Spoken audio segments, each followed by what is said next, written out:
In this video, I will discuss some system of particles problems from previous year's question papers of JEE Main. This is the first question.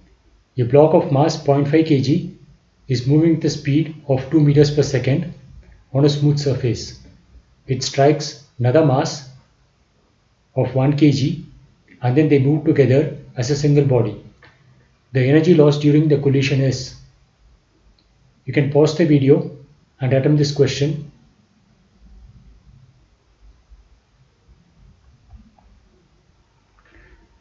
So initially the 0.5 kg mass is moving at 2 meters per second and goes and collides with this 1 kg mass, and after collision they stick together and let they move with a velocity v.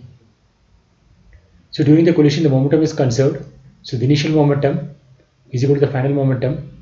The initial momentum is 0.5 kg into 2 meters per second and the final momentum is 1.5 kg into v, where v is the velocity of the combined mass. So from this we get the velocity v after collision as 2 by 3 meters per second. The loss in kinetic energy is initial kinetic energy minus the final kinetic energy. The initial kinetic energy is half, mass is 0.5 into velocity is 2, so 2 square, minus the final kinetic energy half, mass is 1.5 and the final velocity is 2 by 3, so 2 by 3 square. So from this we get the loss in kinetic energy as 0.67 joules. The correct option is option 3.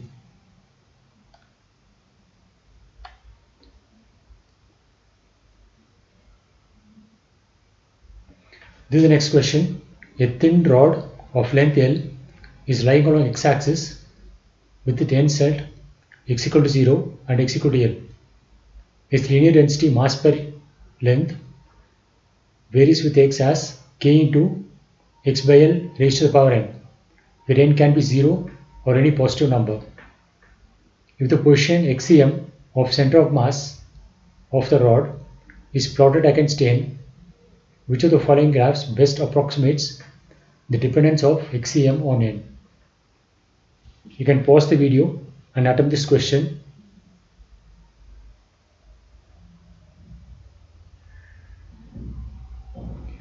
So this is a thin rod of length L. One end of the rod is at x equal to 0 and other end is at x equal to L. Let the center of mass be somewhere here.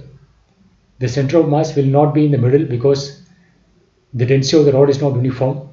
The density increases as x, so the center of mass will be closer to x equal to L.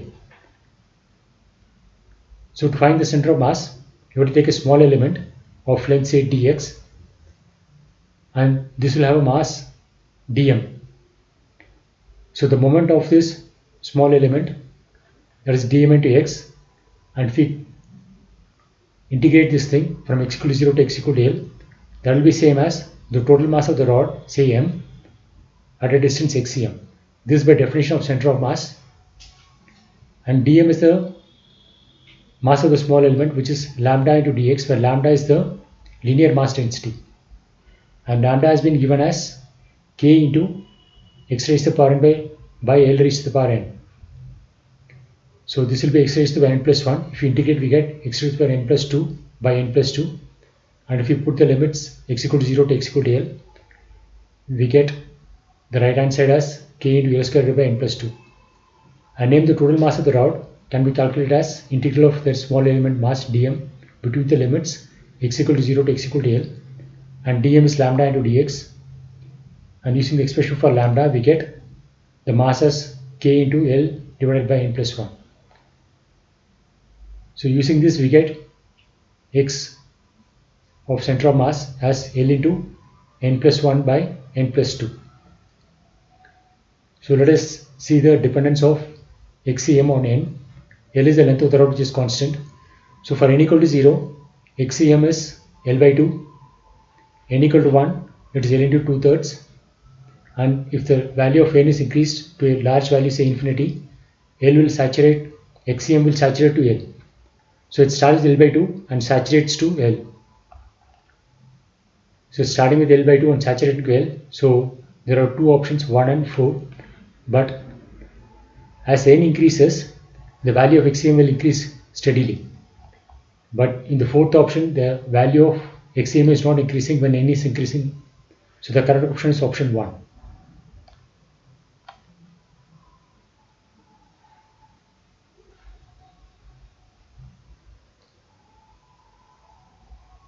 This is the next question. Consider a rubber ball freely falling from a height of 4.9 meters on a horizontal elastic plate.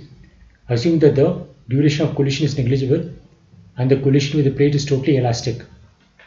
Then the velocity as a function of time and height as a function of time will be. 4 options are given.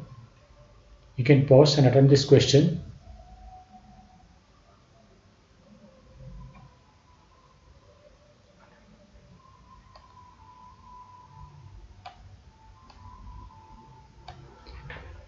So the rubber ball is dropped from a height of 4.9 meters and the initial velocity is 0, and when it hits the horizontal elastic plate, let the velocity be v.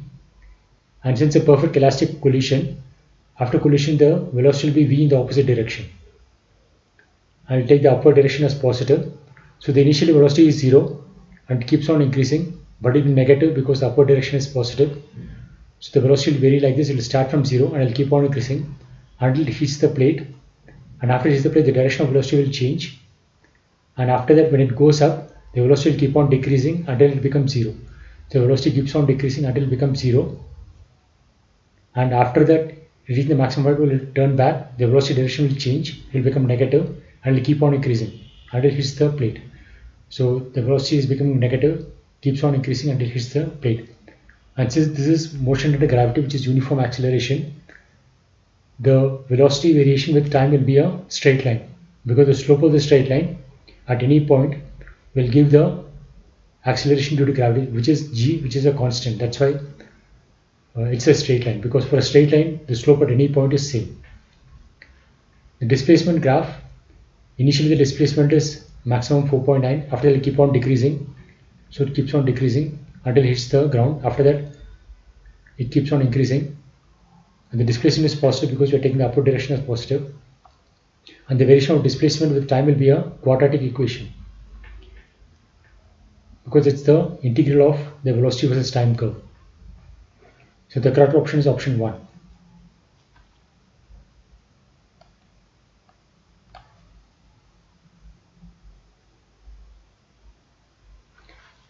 This is the next question. This question has contains two statements, statement 1 and statement 2. Of the 4 choices given after the statements, choose the one that best describes the two statements. Statement 1. Two particles moving in the same direction do not lose all of their energy in a completely inelastic collision. Statement 2. Principle of conservation of momentum holds true for all kinds of collisions. So the 4 options are given. Statement 1 is true, statement 2 is false. Second option, statement 1 is true, statement 2 is true. Statement 2 is correct explanation for statement 1. So basically you have to find whether the two statements are true or false and whether the two statements are related. You can pause and attempt this question.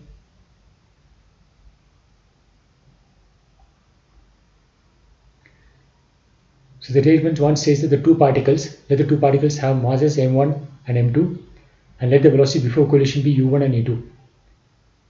And it's a completely inelastic collision. After collision, the two masses will stick together and will move with the same velocity and let the velocity be v.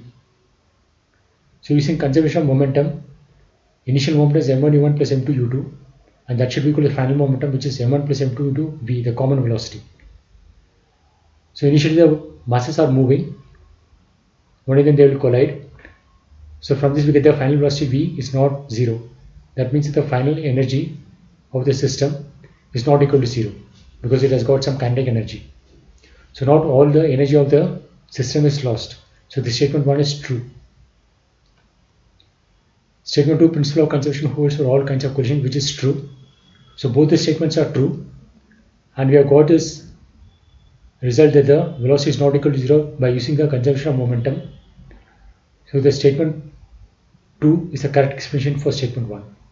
So the correct option is option 2.